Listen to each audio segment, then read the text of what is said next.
Hello guys, this is JMax Bisaya. So from our last episode, nagbaktas tagpila ka bulog bungtod para lang mamainit sa silingang balay, and then hihapit po ta sa chicken farm. And now finally we get to take a bath. Kainit na kayo itong lawas, and the water is so inviting and clear. And this is just a nice view. So what are we waiting for? Let's go! From the chicken farm, the native chickens, we head to Sapa to cool off and of course maligo. And if you ever wonder kung samla ay sapa dili man alam, let's see ha. I'm gonna do this for you.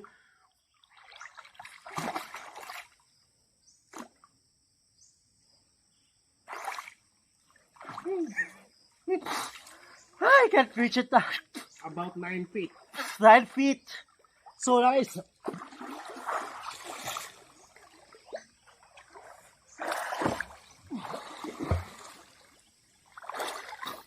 And it's so near. Mula mo dito, so enjoy kayong swimming. Oh, so Josette is ready for the jump. Whoa! What? So kay nailam nga part sa sapa, nindot kayo ambak-ambak, so magkatra ka sa kilid, pwede po dito sa kahoy, napuli-puli mag-ambak, and it's so nice because it's the first time that I'm able to do this. So enjoy our slow motion vids, guys.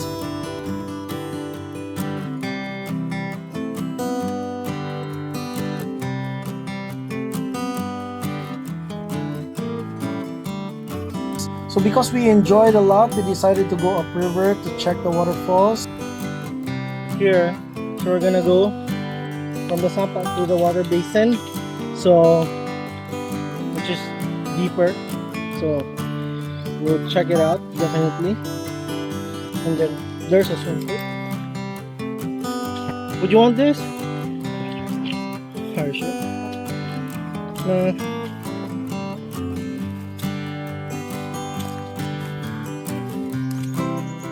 Oh, I saw kingfisher. Just flew by. And then early this morning we saw wild ducks or goose. I don't know. So nice. So padayon ta baktas pa dong sa water basin ng waterfall. So excited kayo ta. But of course malabi na itong mga kahoy nga natubag because of the typhoon Odette. So nakagrabe ang impact dire ani nga lugar na patag daw ni tanan many months ago. That's how strong it is here. Was. Sabi naman to may Q8. So sa among pagpadayon og Lakaw, we found this man-made pond or water reservoir, whatever this is, but the view is so nice, so we just decided to stop over and take some pics.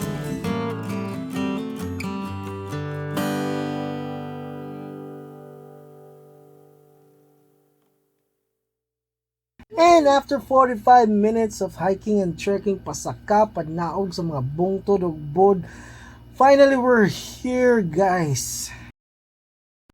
So we didn't expect na ni day kalisod ang agianan, so may nalang na isungkod si Josette. Unya kita naghinay-hinay gyud ta kay talinis gyud kayo ang mga bato. Unya para lang gyud makapwesto para sa Instagrammable pics ning saka na gyud sa mga kabatuan, may nalang kay mga sanga ug bagon nga kagunitan. And then look at that view. For the Bohol Hidden Wonders. This is part of it.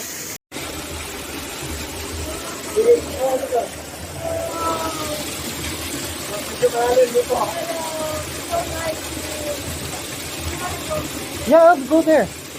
Uy, malalim daw dyan ha.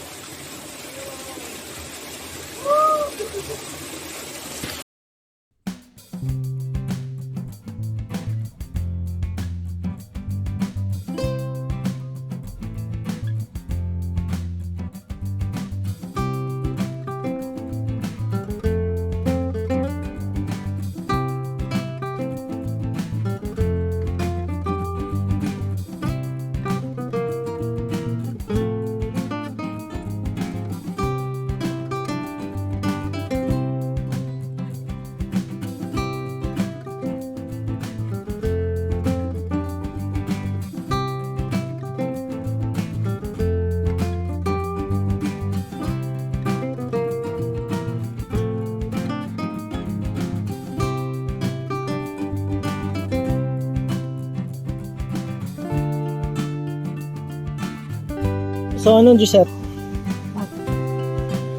Best experience ever.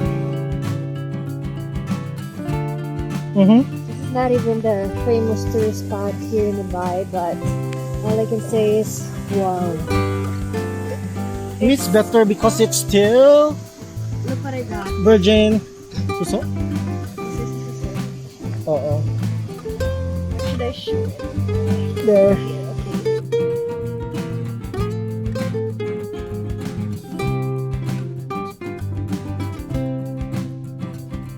Ay, grabe yung kanay sa tubig, guys. Laom sad kaayo ang water basin. But of course, all good things must come to an end. And we're hiking back to the campsite.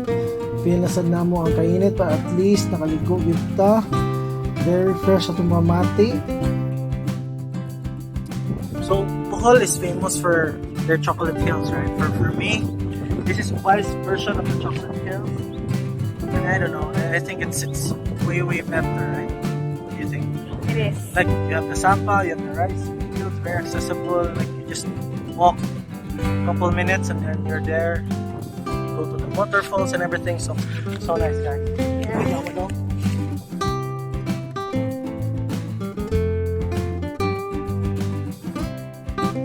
So guys, pabalik na mi. And share her ankle badly, but hopefully nakayara sa kwan. Bundak per se technique. What we realize is we need to be sponsored by BDO. Why? Because we find ways, guys. Grabe.